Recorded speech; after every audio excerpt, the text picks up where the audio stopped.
Este aqui é Israel, um dos países mais desenvolvidos do Oriente Médio, mas o seu território tem um grave problema geográfico.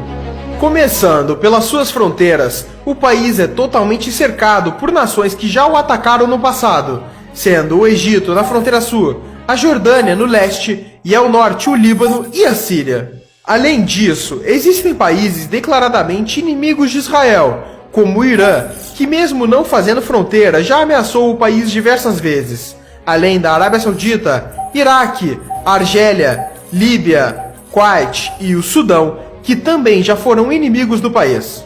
Isso sem falar dos conflitos internos que acontecem com a Palestina na faixa de Gaza e na Cisjordânia. E um dos motivos para isso acontecer é que todo esse território é muito estratégico, dado que aqui temos o Levante, uma região que se estende desde o Oriente Médio até o sul dos Montes Tauro na Turquia, sendo limitado a oeste pelo Mar Mediterrâneo e a leste pelo deserto da Arábia e da Mesopotâmia. Essa área conecta o norte da África ao Oriente Médio, sendo requisitada por interesses logísticos e militares de diversas potências. E o outro motivo de ser uma área de conflitos é pela questão religiosa, já que Israel concentra alguns dos principais centros históricos para o judaísmo, islamismo e o cristianismo. Para se ter uma noção, nos países ao redor de Israel, em média 94% da população é islâmica, enquanto em Israel 82% é judaica. E para entendermos mais a fundo o problema geográfico de Israel, temos que olhar a sua história. Desde seu surgimento até os dias atuais, Israel sempre viveu conflitos, guerras e instabilidades, justamente pela localização geográfica e por estar em uma região estratégica. Sabendo disso, vamos começar a história de Israel por aqui, em 600 a.C. Jerusalém, atual cidade de Israel, ficava no território de Judá e era cercado pelo Egito e pela Babilônia. Mas foi em 586 a.C. que começa um ciclo de invasões naquela região, onde os babilônios, sob o comando de Nabucodonosor II, invadiram e destruíram o Templo de Salomão. E logo em 538 a.C., Ciro, o Grande da Pérsia, conquistou a Babilônia e grande parte do Oriente Médio. Depois dele, por sua vez, com o avançar da Macedônia sobre a região, Alexandre o Grande conquista Jerusalém.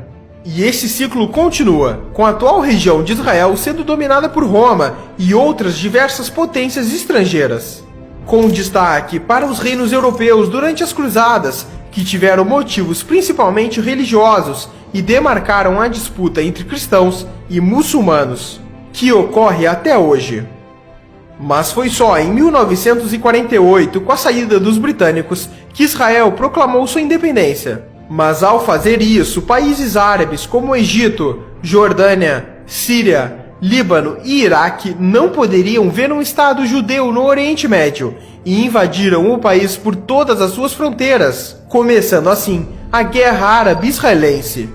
E o Estado judeu, mesmo com tantos inimigos, venceu essa guerra, além da Guerra do Sinai em 1956, Guerra dos 6 Dias em 1967, Guerra do Atrito em 1970, além da Guerra do Yom Kippur e tantas outras que ocorreram, com Israel vencendo todas elas. E isso acontece em grande parte pela estratégia israelense de defesa, que por problemas geográficos e por ser um país pequeno e com pouco território, Israel não pode se dar ao luxo de recuar de seus inimigos, já que estaria entregando seu próprio território para os mesmos.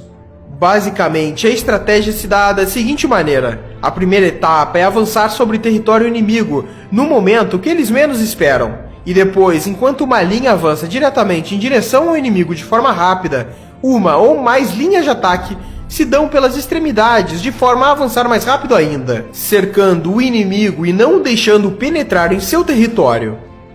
Em exemplos históricos, na Guerra dos 6 Dias, Israel estava cercado por inimigos. Então, durante a madrugada do primeiro dia de guerra, 178 caças israelenses levantaram voo e atacaram bases aéreas no interior do Egito, antes que os caças egípcios atacassem no dia seguinte. O mesmo aconteceu com ataques terrestres, dado que no mesmo dia do ataque aéreo, soldados israelenses avançaram contra posições egípcias que estavam entrincheiradas, com investidas diretas e pela retaguarda.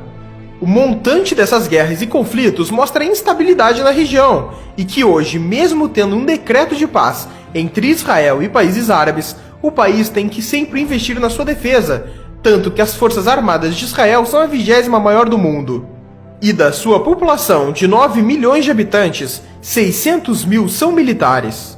Mas voltando ao território atual de Israel, para entendermos os conflitos internos que persistem até hoje, temos que analisar os pontos fortes e fracos da região.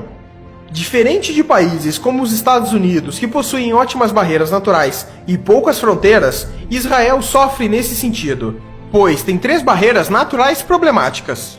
Sendo o Sinai, que por ser justamente uma área desértica e pouco habitada, ela dificulta o envio de forças militares até o deserto de Negev. A outra região são os desertos ao sudeste que protegem Negev e chegam até o Mar Vermelho.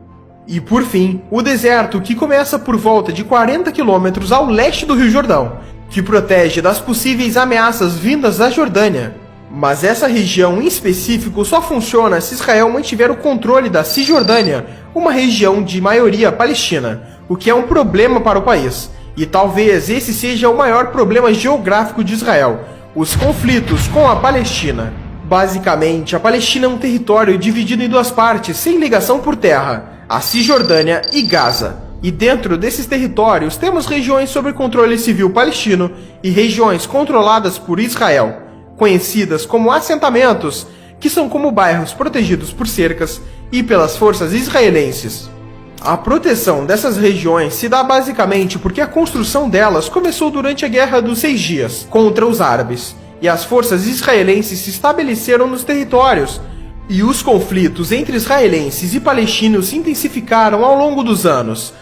Mas em 1993, em Oslo, Noruega, líderes israelenses e palestinos se reuniram e firmaram um acordo de paz, que estabelecia 3 áreas diferentes de ocupação na Cisjordânia.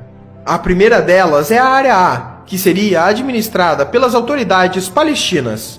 Já a Área B teria a administração palestina, mas controle militar de Israel. E por fim, a Área C, que é totalmente controlada por Israel. Muitos dos acordos firmados em Oslo foram mal sucedidos, mas as áreas permaneceram. E é na Área C que os israelenses têm dezenas e dezenas de assentamentos atualmente. Já a faixa de Gaza também é um território preocupante, pois é uma região densamente povoada, onde muitos refugiados palestinos se instalaram. E nela a quantidade e a recorrência de conflitos entre palestinos e israelenses é ainda maior. E foi por esse conjunto de fatores que em 2002 os israelenses começaram a construção de um muro que se estende por todo o território entre Israel e a Cisjordânia. O mesmo aconteceu na cidade de Jerusalém, onde temos um grande muro que ronda todo o território. E falando em Jerusalém, esse é o ponto final. O interesse pela cidade se dá pelos vários lugares religiosos nela. Por exemplo, os principais lugares judeus que se destacam são 2, o Muro das Lamentações e o Monte do Templo. Já para os cristãos, em principal, é a Igreja do Santo Sepulcro, e para os islâmicos, a Cúpula da Rocha. E hoje em dia, a cidade inteira está sob controle de Israel, e as perspectivas para o futuro são que continue assim. Mas as ameaças pela tomada de Jerusalém por parte de países árabes continuam. Os países lutaram pela tomada de Jerusalém durante sua história, e isso pode voltar a acontecer. E é incrível como um país tão pequeno e tão limitado territorialmente conseguiu se tornar a potência que é hoje, mesmo com todos os seus percalços geográficos. E esse foi o problema geográfico de Israel.